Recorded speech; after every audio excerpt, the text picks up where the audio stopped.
Good evening, I'm Marvin Bills. And I'm Meredith Hackler. Thanks so much for joining us. Residents are speaking out after a shooting left 2 people dead on the county's east side. It happened Sunday night at the Family Express on Old State Road 25. News 18's Balint Salavari spoke with people who live near the gas station. They say the crimes are no longer a surprise.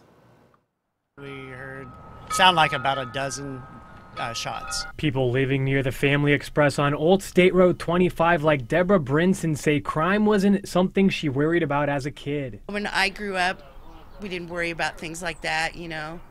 Like you see all the time, people say, oh, the kids went out, you know, in the morning and played till the street lights came on and then you came in.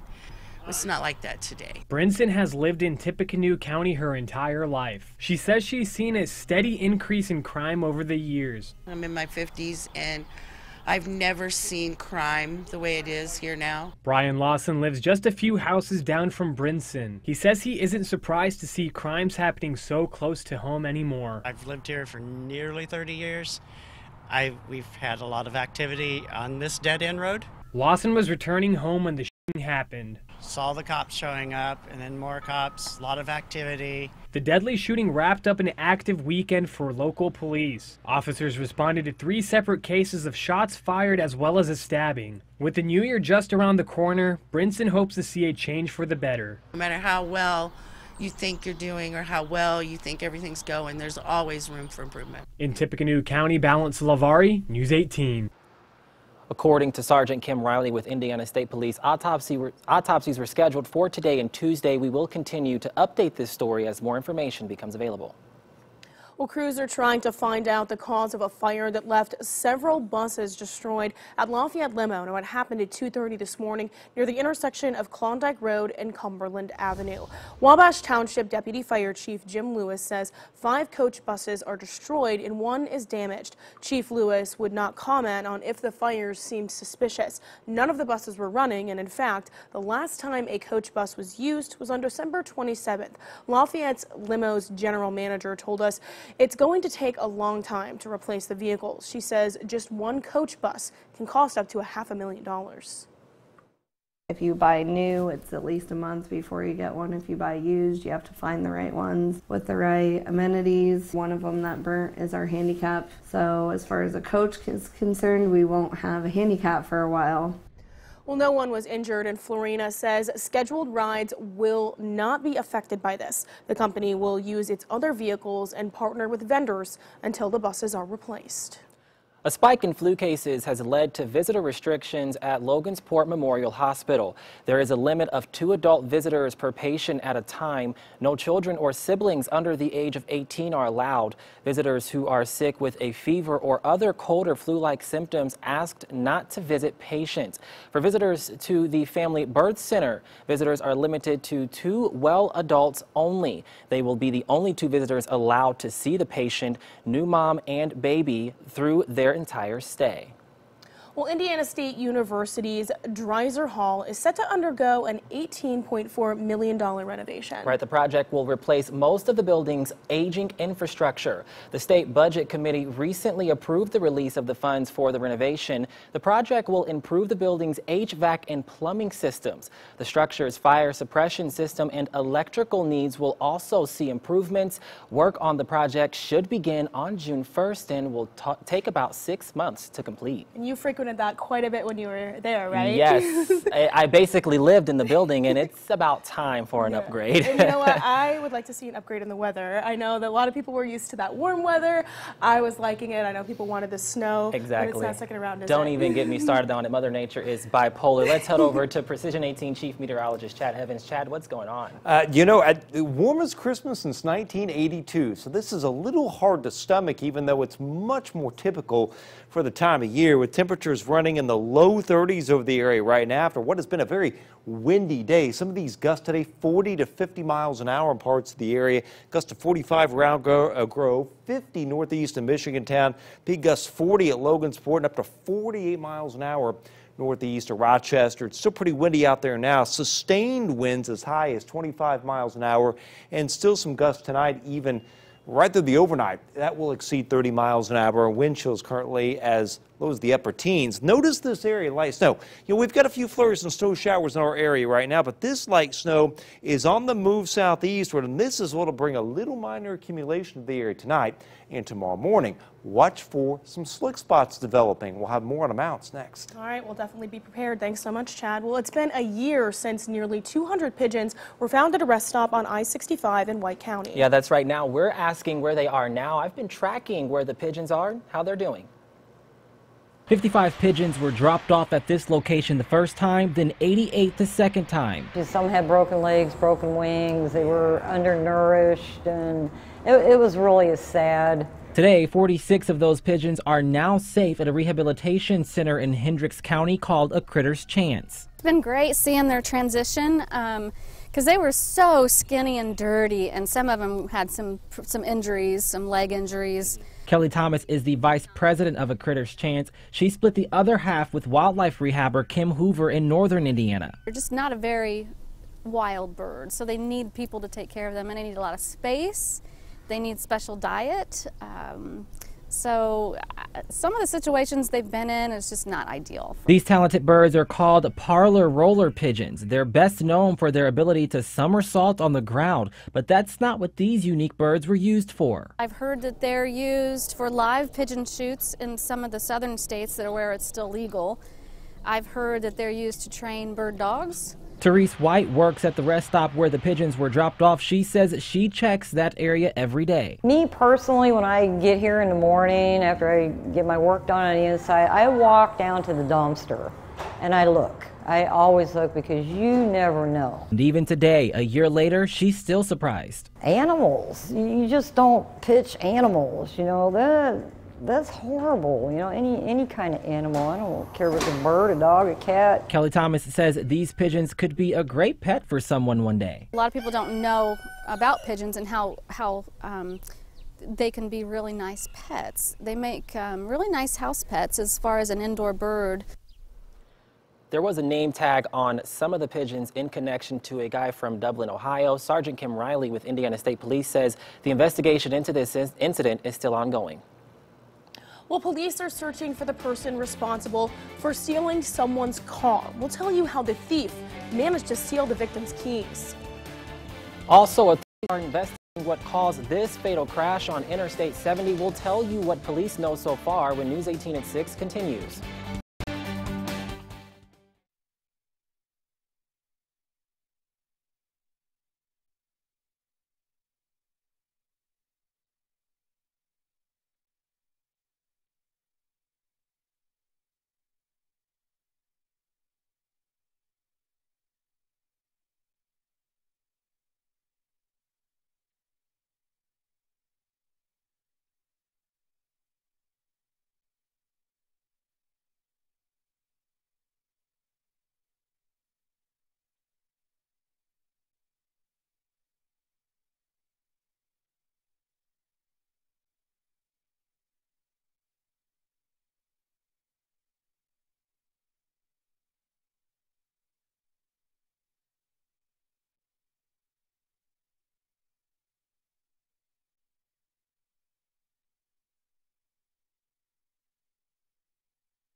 watching News 18 at 6.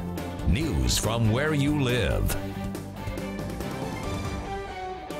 Welcome back. Police are looking for a man who reportedly tackled a woman and stole her car in downtown Lafayette. Yeah, it happened at about 7:30 this morning at the intersection of North 5th and Ferry Streets. Now, police say the woman reported that a man came up to her, tackled her to the ground, took her keys, and then sped off in her vehicle. The stolen vehicle is described as a silver 2012 Chevrolet Cruze. It has an Indiana license plate number of 989NEM. If you have any information about the incident, call LPD or the We Tip hotline at 1-800-78-CRIME.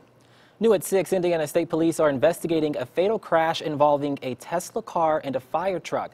It happened on Interstate 70 in Putnam County. The Tesla car rear-ended the fire truck, which was parked along the road. Authorities say 25-year-old Derek Monet of Arizona was behind the wheel. He suffered serious injuries. His wife, 23-year-old Jenna Monet, was also seriously injured from the crash. She was later pronounced dead at Terre Haute Hospital. Police say Derek Monet regularly uses his Tesla's autopilot mode, but they aren't sure if it was on during the crash. And now, your Precision 18 forecast. News 18. Weather from where you live. Well, still pretty windy out there, and still a few flurries and snow showers around, mainly our northern and eastern counties, all kind of pivoting to the northeast. A few of you have had a very light dusting of snow today. I know here on the west side of town, some of the rooftops had a little bit of a dusting of snow a little bit earlier, but additional snow is up here to the north. This area of light snow just northwest of Chicago is pivoting southeastward. So the snow will become a little more steady tonight, and it's going to pick up in intensity. And with temperatures dropping into the 20s, watch for some slick areas on roadways early tomorrow morning. Now for the evening, I think the scattering of snow showers and flurries will tend to taper off a bit for a little while. So 30 wind chills in the upper teens with a couple flurries around, but then the snow increases overnight and it's steady by late tonight and early tomorrow morning with a temperature 27, still pretty strong west winds, wind chills low to mid-teens, and anywhere from 1 inch or less of snowfall accumulation. The best chance of getting an inch of snow is going to be in our northern and eastern areas, and it's not completely out of the question. There may be an isolated location or two up here that gets a little more than an inch. Total's a little less as you go southward, but area-wide a dusting to a covering of snow over the area. As we drop into the mid to upper 20s tonight, we are around 33 tomorrow, so melting tomorrow afternoon as any snow will be out of here around midday. Tomorrow night, though, just in time for New Year's Eve, temperatures mid-20s, mid to upper 20s by 10 o'clock, dropping to upper teens to low 20s by early on Wednesday morning. Tomorrow, light snow tapers, a couple flurries by midday, then just mostly cloudy. Still kind of blustery, though, a 33-degree high and wind chill still even late afternoon in the 20s. So this new year coming, 2020, 25 around midnight tomorrow night as you ring in the new year with a west wind at 7. There are those wind chills deep down into the teens. New Year's Day, lots of sunshine, a frosty start, warmer at 42. It's going to feel like the 30s, though. So a little break for a while this evening, but here comes the steadier snow coming in from the northwest. This is around 7:30 to 8:30 tomorrow morning, 9:30. 10:30, we start to see this gradually pull away. Then a few breaks in the clouds later in the day, and then a bright New Year's Day. Rain begins to come back in, and it begins to warm up by Thursday. One round passes, and then more rain on Friday. That'll be the heavier of the two waves of rainfall, ending as some snow Friday night and into Saturday. And then we watch a clipper system and an Arctic front that come in that may bring some snow as we get into early next week. 48 Thursday, though, some showers developing. It's a steady rain Thursday night, then a break. Widespread rain and warmer on Friday, 54. Some scattered snow showers. Can't rule out a little very minor accumulation on Saturday. And then on Monday, a couple rain and snow showers, but some snow possible Tuesday and much colder weather coming in next week. We may have highs only in the teens and 20s by the middle of next week. Well, I guess everybody's going to have to bundle up if they head out for New Year's Eve. Oh, yeah, a little chilly. All right, thanks so Okay. much, Chad. Yeah, I'm over it, Chad. Yeah, I think I'm going to boycott the This state of is Indiana. spoiled you. This is Yeah, crazy. Four yeah. seasons in a day, in a week. Yeah, that's right. Now, you were telling us we had some big news with Purdue football. That's right. Jeff Brom filling his vacant defensive coordinator position with an experienced name. We'll get you those details coming up next in sports. Stick with us.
Check, check, check.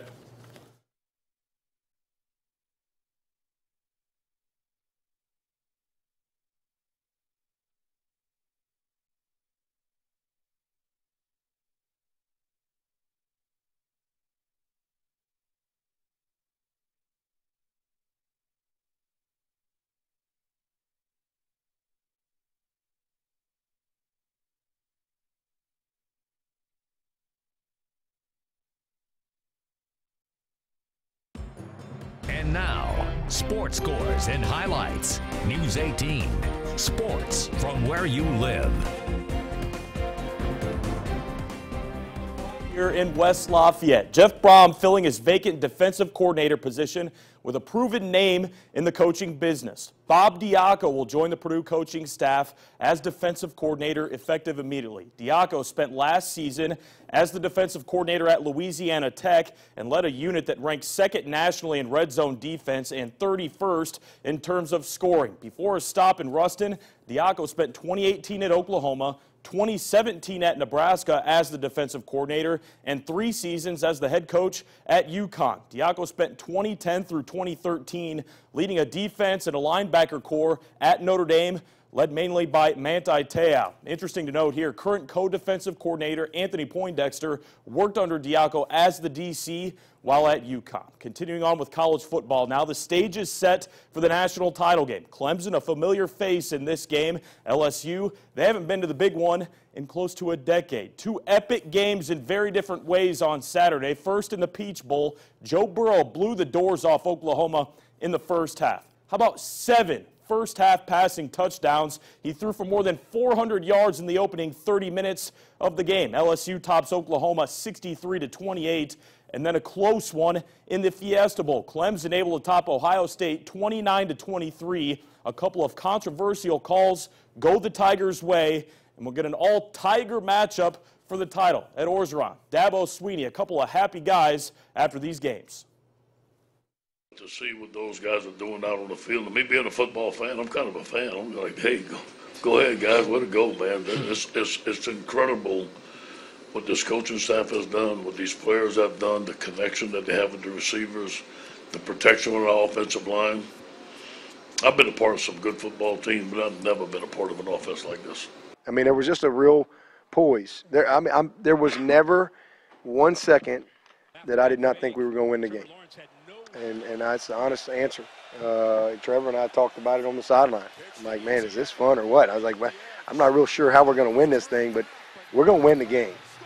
All right, it's Monday, and that means it's time for this week's edition of the Prime Body and Paint Sports Crunch. A good time to be a Boilermaker over the weekend. Big plays being made on NFL Sunday. David Blau with a receiving touchdown in Detroit. How about that? Former defensive back Ricardo Allen picks off Jameis Winston down in Tampa. The Falcons win that game in overtime on a walk-off pick six. And to top it all off, Allen's former teammate Raheem Mostert completed his breakout regular season with a 2-touchdown performance with the Niners on Monday Night Football. San Francisco is the #1 overall seed on the NFC side of the playoffs. Mostert ends the regular season with 772 yards on the ground and 8 touchdowns. That's been this week's Prime Body and Paint Sports Crunch. You could say it's pretty busy right now for the sports scene. Yeah, I'd say so. I wish Meredith and I knew something about sports. Hey, we'll try to update you every You're night, just right? talking to yourself this time.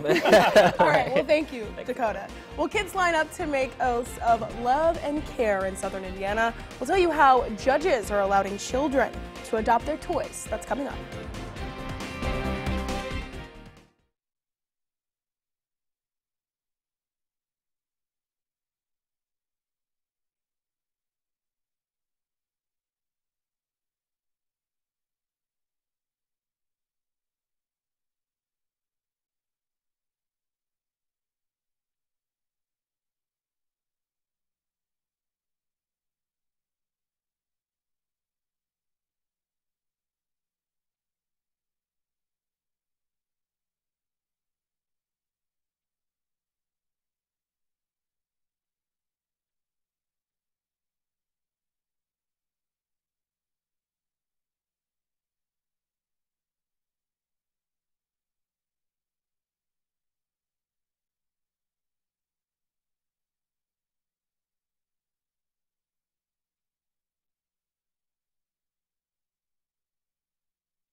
You're watching News 18 at 6.